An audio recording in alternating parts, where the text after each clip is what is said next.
Hi, I'm Andrew Thomson for CPAC.ca, and I'm joined today by Scott Taylor.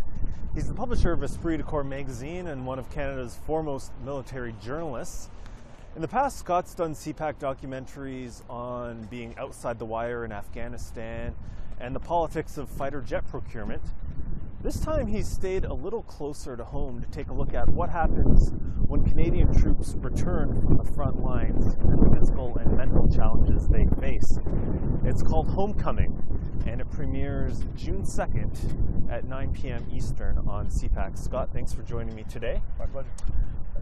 So as I just mentioned, you've done a lot of documentaries and writing outside of Canada. What made you want to look at soldiers within Canada and what they face when they get back home? Well, I think now that the combat mission in Afghanistan is over, this is the real challenge that's facing the government and facing the military, is how do we deal with these guys? I mean, it's one thing to have them go over there and fight, and the reasons and the causes for the fighting is completely separate from the fact that these guys are coming home, many of them wounded physically, many of them wounded mentally, and there are systems in place now where they're trying to make changes to the system to better cope with these guys. So we're looking at this as sort of a broad range of what the situation is for them coming back and how the government is trying hard to cope and to put into place the systems that will take care of that.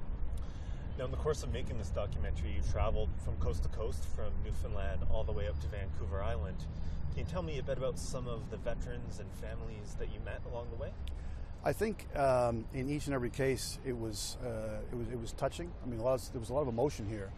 Even if it's 9 years after a son was killed, I mean, for the mother, it's still got that immediacy. I mean, it's still there. The emotions come back. So quite often we're getting people there that are going to places that they haven't been for a while, and you're there with them. And then in other cases, when it's soldiers who've been wounded physically, and they've shown that courage to come back, and then that inspiration for them to lose two legs and still carry on through the rehabilitation, still have their families and still be there for other people. I think that was inspiring. And the brotherhood, the fact that these soldiers, the camaraderie that's there when they're in uniform is still there when they get out. Guys that are looking after other homeless veterans, looking for guys in shelters, that sort of thing.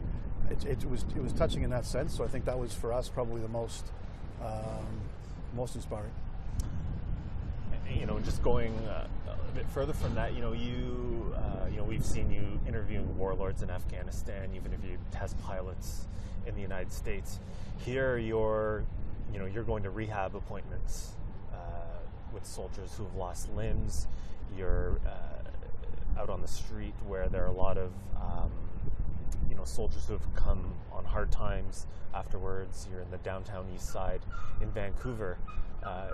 As a veteran yourself and as a journalist, how is this process for this documentary different? I mean, talking about Afghanistan, when we're there, we talk to warlords. I mean, there's an exhilaration in that sense that you're out doing that, talking to these major players. And when it's the F-35, the politics of procurement, you're talking about major issues that have got tremendous political impact. This is the other side of that. This is the aftermath. This is the human side. And it's probably for us during the filming of it, far more difficult for each day. I mean, the intensity, because this isn't some actress playing the part of someone who lost a son. This is a mother who lost a son. Or this is somebody coming back, retelling the story, but when they realized, they lost their legs. I mean, they're now in a hospital in Germany. They're 22 years old. They look down and realize that they're broken, right? And they've got to come back from that. So for us, it was quite often exhausting. I mean, at the end of the day, if you spend 3 or 4 hours with a family, going through the grieving process again, we found we were completely spent. And over the course of the 4 months of filming it, it was at the same time as inspiring, it was also very draining. One of the major aspects of Homecoming is the mental health aspect and post-traumatic stress disorder, and certainly the psychological effects of war on those who fight. That's been documented all the way going back to ancient Greece and through to modern times. They called it shell shock during the First World War, and it was well documented during Vietnam. And certainly for most of that time, there's been tremendous stigma attached to that, often just as there is in the general population with mental health issues. Have you seen a change in military culture within the past few years with the Afghanistan mission at how the Canadian government and National Defence and Veterans Affairs handled these issues? I think they've, to a large extent, removed a lot of the stigma. And what you're talking about is the fact that soldiers just by the very nature of their trade, don't want to show weakness, particularly not to their comrades. I mean, that's something because you've got to work together, rely upon each other. So the last person you want to show any kind of weakness to is the guys you're with, right? So to come across from that and come back and say, okay, you guys have been through an awful lot, it's going to affect you, and they have to understand that. They've been pretty successful in that. You've got a lot more guys coming forward now, and there's less stigma. I think they've done surveys inside the military for mental health issues than there is from the population at large, which has gone, I mean, it's completely inverted because, of course, before, nobody wants to serve with a guy who's perhaps mentally damaged and might weaken the team. Whereas now they're saying, okay, it is a wound, and if treated properly, it can heal, and these guys can go on to serve. So there's been, I think in that regard, quite a large progress been made.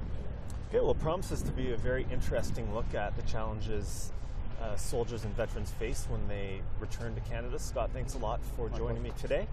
And you can see Homecoming: The Casualties of War premiering on CPAC Sunday, June 2nd at 9 p.m. Eastern, 6 p.m. Pacific time. And just a reminder, you can also visit our website for more information at www.cpac.ca.